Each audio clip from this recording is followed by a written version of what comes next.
warahmatullahi wabarakatuh. Halo teman-teman, dengan Ardian di sini. Pada kesempatan kali ini kita akan membahas latihan soal uji kompetensi perawat yang berkaitan dengan etik keperawatan. Sebelum masuk ke pembahasan, kami ucapkan terima kasih kepada teman-teman sekalian yang telah mengklik video ini. Jangan lupa share video ini kepada teman-teman yang lainnya agar manfaatnya semakin luas. Untuk teman-teman yang baru bergabung, jangan lupa untuk klik tombol like dan subscribe yang ada di bawah. Kami ucapkan terima kasih atas dukungan teman-teman sekalian. Semoga video-video pembahasan soal dari kami bisa menemani teman-teman belajar untuk persiapkan uji kompetensi hingga teman-teman dinyatakan kompeten. Baik, kita langsung masuk ke pembahasan pada video kali ini. Nah, sebelumnya kita review dulu tentang etik keperawatan. Yang pertama ada autonomi. Yang dimaksud dengan autonomi itu adalah menghargai hak-hak pasien ya teman-teman. Kemudian yang kedua ada benefisiensi. Benefisiensi itu intinya berbuat baik.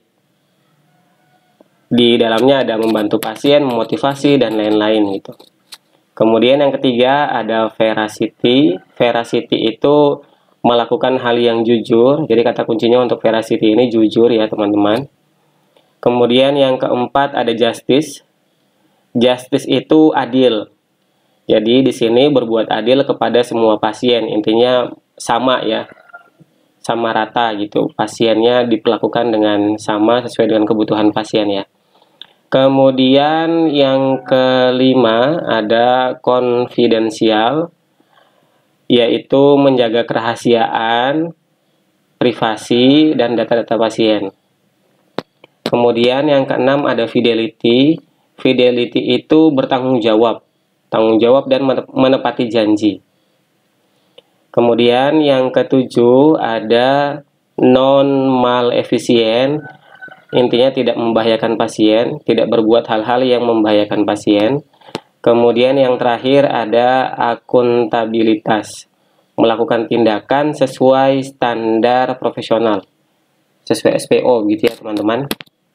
Baik, ini sekilas tentang etik keperawatan yang sering muncul di dalam soal-soal etik keperawatan. Ada autonomi, ada beneficient, ada veracity, ada justice, ada confidential, ada fidelity, ada non-malefisien, dan akuntabilitas. Mudah-mudahan teman-teman semua bisa memahami dengan baik ya. Baik, kemudian selanjutnya kita masuk ke pembahasan soal. Soal yang pertama, Komite Etik Keperawatan sedang melakukan pengarahan di sebuah ruang perawatan rumah sakit. Komite etik sedang menjelaskan mengenai hak-hak pasien. Salah satu contoh pemenuhan hak-hak klien adalah tidak diperbolehkan mengambil gambar klien tanpa adanya persetujuan, informed consent. Apakah prinsip etik yang diterapkan dalam contoh tersebut? Baik, kita lihat kata kuncinya. Di sini adalah yang ditekankan ya, adalah tidak diperbolehkan mengambil gambar klien. Nah, kita bahas satu-satu. Di sini ada confidentiality. Confidentiality itu intinya kerahasiaan,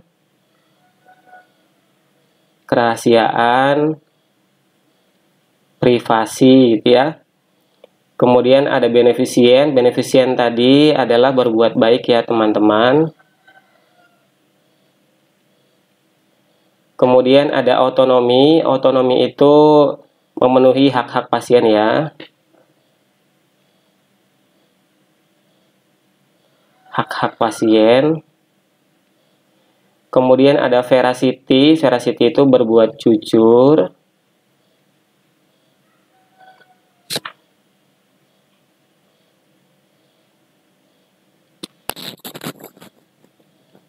Veracity itu berbuat jujur.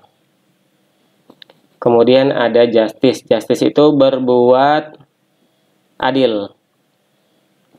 Nah, dari sini kita melihat kata kuncinya di soal adalah tidak diperbolehkan mengambil gambar klien, yang artinya di sini adalah privasi ya teman-teman, menjaga privasi pasien. Jadi jawaban yang tepat adalah A, confidentiality. Baik, kita masuk ke soal yang nomor 2. Soal nomor 2, seorang perempuan berusia 30 tahun dirawat di rumah sakit dengan keluhan gangren di kaki bagian kanan. Perawat menginformasikan kepada pasien dan keluarga terkait tindak lanjut rencana amputasi kaki pasien. Kemudian memberi inform consent kepada pasien di depan keluarga pasien untuk ditandatangani. Pada kasus tersebut, aspek legal etik apakah yang sedang diterapkan perawat? Baik, kita lihat satu persatu. Ini pilihan yang A, malefisien. Ini sebenarnya kurang tepat ya. Yang tepat adalah non malefisien, yang artinya tadi tidak berbuat hal-hal yang membahayakan pasien ya. Kemudian yang kedua, pilihan B ini veracity jujur. Autonomi ini hak-hak pasien. Hak pasien ya. Justice ini adil. Beneficient ini berbuat baik ya.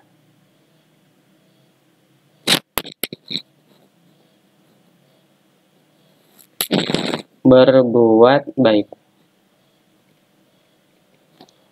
Baik, dari kata kunci yang di soal, memberi inform consent, ini artinya memberikan hak kepada pasien untuk menentukan pasien akan setuju melakukan tindakan atau tidak setuju melakukan tindakan, karena pada prinsipnya pasien memiliki hak atas pengobatan yang akan diterima.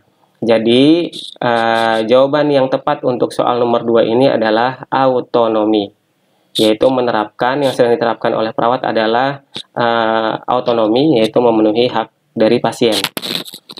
Baik, kita lanjut ke soal nomor 3.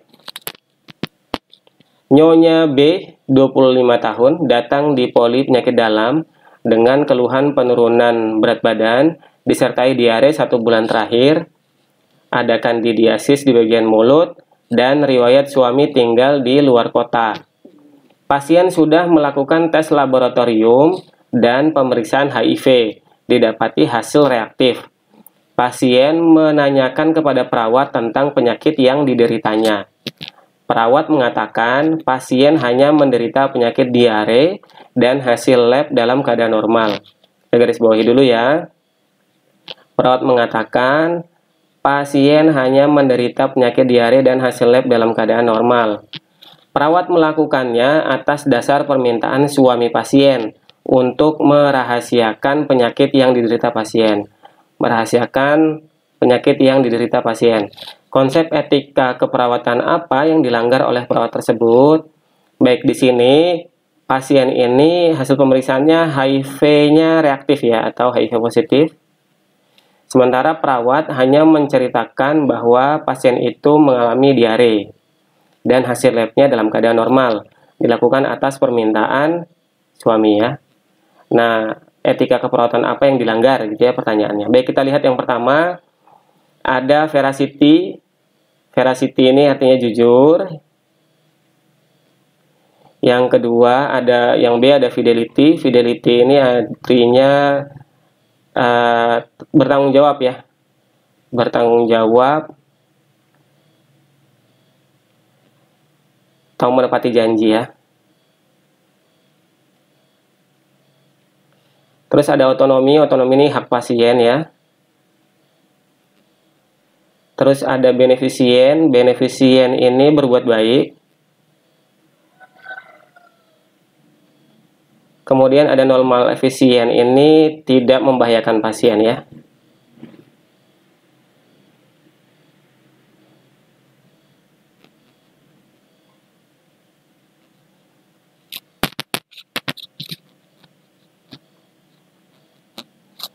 Tidak membahayakan pasien. Baik, dengan begitu maka sudah bisa kita simpulkan ya teman-teman bahwa perawat ini tidak jujur kepada pasien. Meskipun memang atas permintaan suami ya, tapi perawat ini tidak jujur kepada pasien, maka prinsip etika yang dilanggar adalah veracity. Baik, soal nomor 3 menandakan bahwa pembahasan hari ini sudah selesai teman-teman. Ini soal yang terakhir. Mudah-mudahan teman-teman bisa memahami soal-soal tentang etika keperawatan yang telah kita bahas bersama. Baik, sampai di sini dulu video kali ini teman-teman. Kami ucapkan terima kasih kepada teman-teman sekalian yang telah menyaksikan video ini dari awal hingga selesai. Semoga soal-soal ini semua bisa menemani teman-teman sekalian belajar dalam rangka persiapan uji kompetensi. Jangan lupa subscribe, like, komen, dan share. Sampai ketemu di video-video yang berikutnya. Terima kasih. Assalamualaikum warahmatullahi wabarakatuh.